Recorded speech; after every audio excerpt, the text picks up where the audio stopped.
जय हिंद दोस्तों, त्यागी trading tips में आपका स्वागत है।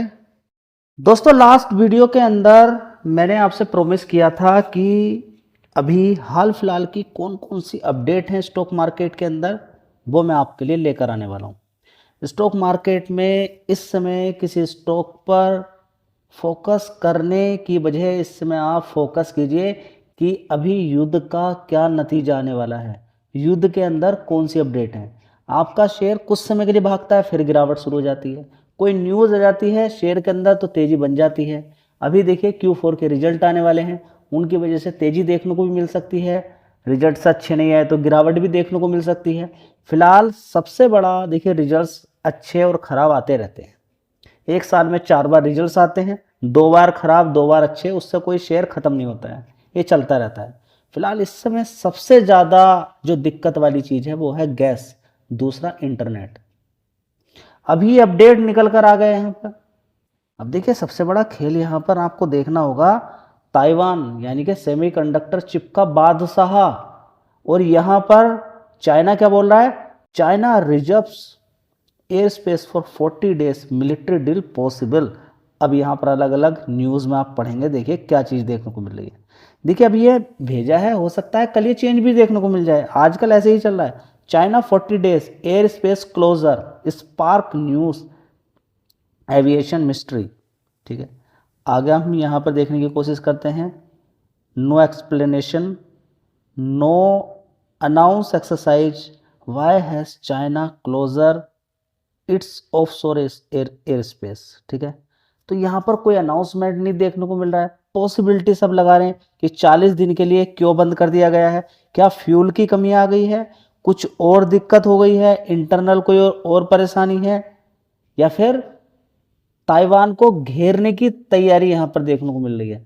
चाइना पहले से ही कई बार कह चुका है ताइवान हमारा हिस्सा है, चाइना का हिस्सा है, लेकिन ताइवान अपने आप में स्वतंत्र देश बोलता है, सारी दुनिया बोलती है, चाइना के बोलने से क्या होगा। ठीक है, तो चाइना यहाँ पर एक चीज़ करने की कोशिश कर रहा है, क्या कि अगर ईरान, जिसको मैं हथियार देता हूँ, जिससे तेल की डील मैं करता हूँ, अगर वो 2 कंट्रीज से पंगा ले सकता है तो क्या मैं ताइवान से पंगा नहीं ले सकता हूँ? क्या मैं कुछ नहीं हूँ? क्या ईरान मुझसे बड़ा हो गया? क्या इंडिया मुझसे बड़ा हो गया लड़ाई में? क्या पाकिस्तान मुझसे आगे निकल गया? मैं तो कहीं लड़ाई कर ही नहीं रहा हूँ, तो मेरे इन हथियारों का होगा क्या? जैसे कि उत्तर कोरिया का बोलता है, इतनी सारी मिसाइल बना के डाल दी है, मैं कब लड़ाई करूँगा? उत्तर कोरिया भी बोलता है। चाइना बोलता है पूरी ज़िंदगी भर इतनी बड़ी बड़ी मिसाइल, इतने बड़े बड़े ड्रोन, दुनिया भर की सारी चीज़ें बना के मैंने डाल दी हैं, सारी टेक्नोलॉजी मैं देता हुआ नज़र आ रहा हूँ। तो क्या यहाँ पे रसिया ने, चाइना ने कोई स्टेप लिया है, या फिर कुछ बड़ा होने वाला है, या फिर जो यहाँ पर इजराइल और अमेरिका बड़ा स्टेप लेने वाले हैं ईरान पर? देखिए, चाइना ईरान से सस्ता तेल लेता था, वो बड़ा ही काम आता था उसके। ठीक है, इस समय तेल डिस्टर्ब होता हुआ नजर आ रहा है। खर्ग, जो खर्ग आइलैंड है, जो कि खर्ग आइलैंड है किसका, ईरान का, वहां पर भी लगातार अटैक करते हुए नजर आ रहे हैं इजराइल और अमेरिका। अभी भी अटैक किया वहां पर। ठीक है, तो वहां से 90% तेल ईरान का जाता है। अब जितना भी एक्सपोर्ट होता है उसका 80-85%, 90% तक तो ईरान, चाइना ही लेता है। अगर उस पर अटैक होगा तो बड़ी दिक्कत हो जाएगी। तो चाइना को शायद यहाँ पर कुछ दिमाग में घूम गया हो, तो चाइना हैज़ इशूड यहाँ पर 40 days shutdown notice for offshore air space report. ठीक है, तो ये सारी चीज़ें आपको समझ में आ जानी चाहिए। तो 40 डे यहाँ पर देखने को मिल रहा है, तो यहाँ पर टेंशन तो बढ़ेगी। यहाँ पर near Japan, South Korea trigger fear of major. ठीक है, तो अभी यहाँ पर क्या होने वाला है, आखिर क्या है, स्पेसिफिकेशन यहाँ पर देना चाहिए था, या फिर ये मार्केट को स्पेकुलेशन करने वाली बात चल रही है। लेकिन ये कहीं से भी अच्छी बात नहीं है, ये कहीं से भी अच्छी बात नहीं है। अगर देखिए फ्यूल की कोई दिक्कत परेशानी है तो वो एक कंसर्न हो सकता है, उसकी वजह से एयर स्पेस को बंद किया जा रहा है, वो एक लॉजिक हो सकता है।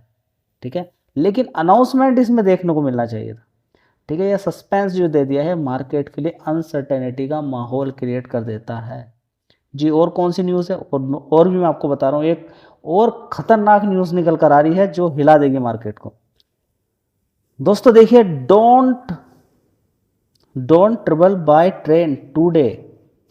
देख रहे हैं आप, इसराइल ने कहा है, वार्न किया है ईरानियन को कि ट्रेन से अब नहीं जाना है तो और किससे जाएंगे लोग, इधर से उधर जाना होता है, कितना जाल फैला हुआ है, ठीक है, उससे नहीं जाएंगे तो फिर किससे जाएंगे।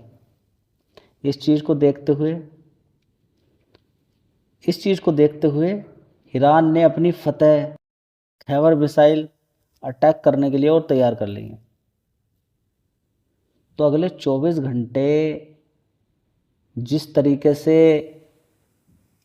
ट्रंप ने बोल के रखा हुआ है कि अगर आपने हमारी डील नहीं मानी तो ये पावर प्लांट डे हो जाएगा, ठीक है। रेल पर अटैक, पावर प्लांट पे अटैक करते हुए नजर आएंगे, बिजली गुल होती हुई नजर आएगी, ठीक है। खर्ग आइलैंड पर धमाके होते हुए नजर आ रहे हैं, जो कि 90% एक्सपोर्ट करता है तेल को यहीं से ईरान। तो कितनी दिक्कत यहाँ पर होती हुई नजर आएगी, समझ रहे हैं आप। तो ये तो एक बड़ी दिक्कत वाली बात हो गई है स्टॉक मार्केट के लिए। इसका अंजाम क्या होने वाला है, चाइना यहाँ पे 40 दिन के लिए क्यों करने वाला है, इजराइल ने इतनी बड़ी धमकी यहाँ पर दे दी है, तो अगले 12 घंटे मार्केट के लिए किस तरीके के होने वाले हैं। और यहाँ पर जो वार्निंग सुनी है, जो यहाँ पर वार्निंग सुनी गई है किसके द्वारा, ईरान के द्वारा, तो ईरान यहाँ पर क्या नए स्टेप लेने वाला है। देखिए, होर्मुज के रास्ते को खोलने के लिए बोला जा रहा है और साथ ही काफ़ी सारी टर्म एंड कंडीशन रख दी हैं इजराइल ने और अमेरिका ने, लेकिन ईरान यहाँ पर मानने के लिए तैयार नहीं है।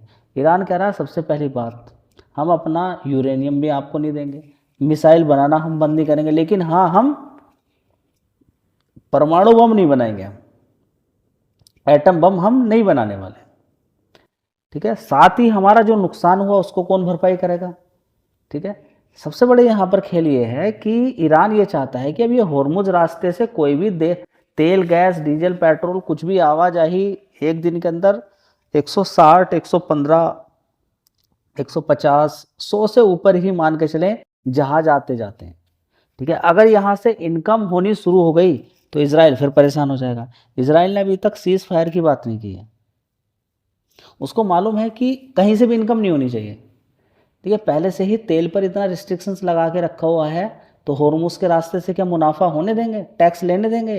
ये तो बिल्कुल ही ख़त्म करना चाहते हैं ईरान को, ठीक है। ईरान में पहले ही रिस्ट्रिक्शंस लगा के रखा हुआ है, ठीक है। तो ईरान भी अपने को बचाने के लिए इजराइल से ज़बरदस्ती वाला पंगा ले लिया, कुछ हिसाब से ज़्यादा ही पंगा ले लिया। इजराइल से ईरान ने कुछ ज़्यादा ही पंगा लिया। दोनों की बात अब बिल्कुल भी नहीं बन रही है। इजराइल बिल्कुल नहीं चाहता है कि ईरान जिंदा रहे और ईरान बिल्कुल नहीं चाहता है कि इजराइल जिंदा रहे। इनकी डील तो होना ही बड़ी मुश्किल है। इनकी डील तो बस इनको खुलेआम छोड़ दीजिए। जब ये पूरी तरह से एक दूसरे को पीट देंगे तो शायद फिर इनको याद आए कि हाँ, अब तो बिल्कुल ही खत्म हो गया मामला, बस अब थोड़े दिन शांत हो जाए, ठीक है। एक दूसरे पे जबरदस्त हमले कर रहे हैं। इजराइल का बहुत बड़ा नुकसान हो चुका है, अमेरिका का बहुत बड़ा नुकसान हो चुका है, और ईरान का तो नुकसान हो ही रहा है कि ये देखिए टॉप लीडरशिप को बिल्कुल ख़त्म कर दिया है। अभी IRGC का जो टॉप लीडर था उसको ख़त्म कर दिया है, ठीक है। तो सारी चीज़ें को आपको समझना है। साथ ही सऊदी अरब ने बोला है कि अब हम आने वाले टाइम में डीजल, पेट्रोल, क्रूड, इन पे सब पे आने वाले टाइम में हम रेट बढ़ा सकते हैं, ठीक है। इसी तरीके से आप देखेंगे तो अलग अलग कंट्रीज़ के अंदर इसी तरह के स्टेप्स देखने को मिल रहे हैं। तो अभी ये अगर लड़ाई होती है और इसका रिजल्ट 2 अगर निकलते हैं तो बड़ी दिक्कत हो जाएगी। अगर ईरान पे ज़बरदस्त अटैक किया जाता है तो ईरान क्या करेगा, वो खाड़ी देशों को इतना पीटेगा ज़बरदस्त, जितनी भी रिफाइनरी है, ऑयल, गैस, इनको सबको तबाह कर देगा। कर दिया। इसके बाद एक इंटरनेट जाता है, जिससे मेरी बात आपके पास जा रही है और आप मेरी बात को सुन रहे हैं, और आप बड़े प्यार से UPI पेमेंट या फिर आप देख रहे हैं कि इधर उधर की सारी चीज़ें आप देखते रहते हैं अलग अलग। आप वेबसाइट पे जाके शॉपिंग करना, अपने सारी चीज़ें, आप बहुत सारा काम, पढ़ाई लिखाई, इंटरनेट से रिलेटेड कितने काम है, इसके बारे में क्या चर्चा की जाए, वो सारे ठप पड़ सकते हैं या स्लो हो सकते हैं अगर इंटरनेट कट किया गया तो पावर प्लांट पर अटैक अगर किया जाएगा तो सबसे बड़ी बात यहाँ पर यह है कि वेनेजुएला का तेल अमेरिका के काम आने वाला है, गैस उधर की साइड में भरपूर है, ठीक है, उधर नहीं चाहिए। चाइना छोटा कंट्री है, कहीं ना कहीं से अरेंजमेंट, इजराइल छोटा कंट्री है, वो अरेंजमेंट हो ही जाएगा उसका कहीं ना कहीं से, ठीक है। तो इन लोगों को कोई खास असर पड़ने वाला नहीं है, होर्मुज का रास्ता खुले या ना खुले। लेकिन हाँ, होर्मुज का रास्ता बंद ना हो इस वजह से कि ईरान यहाँ से पैसा उगाही करे, ठीक है। तो ये तो जबरदस्त तोड़ेंगे, और जब तोड़ेंगे तो फिर दुनिया में हाहाकार मचेगा और तभी अमेरिका सुपर पावर बन पाएगा, ठीक है। समझ में बात आ रही है? तो ये सारी चीज़ें हैं, आपको समझना होगा। धन्यवाद।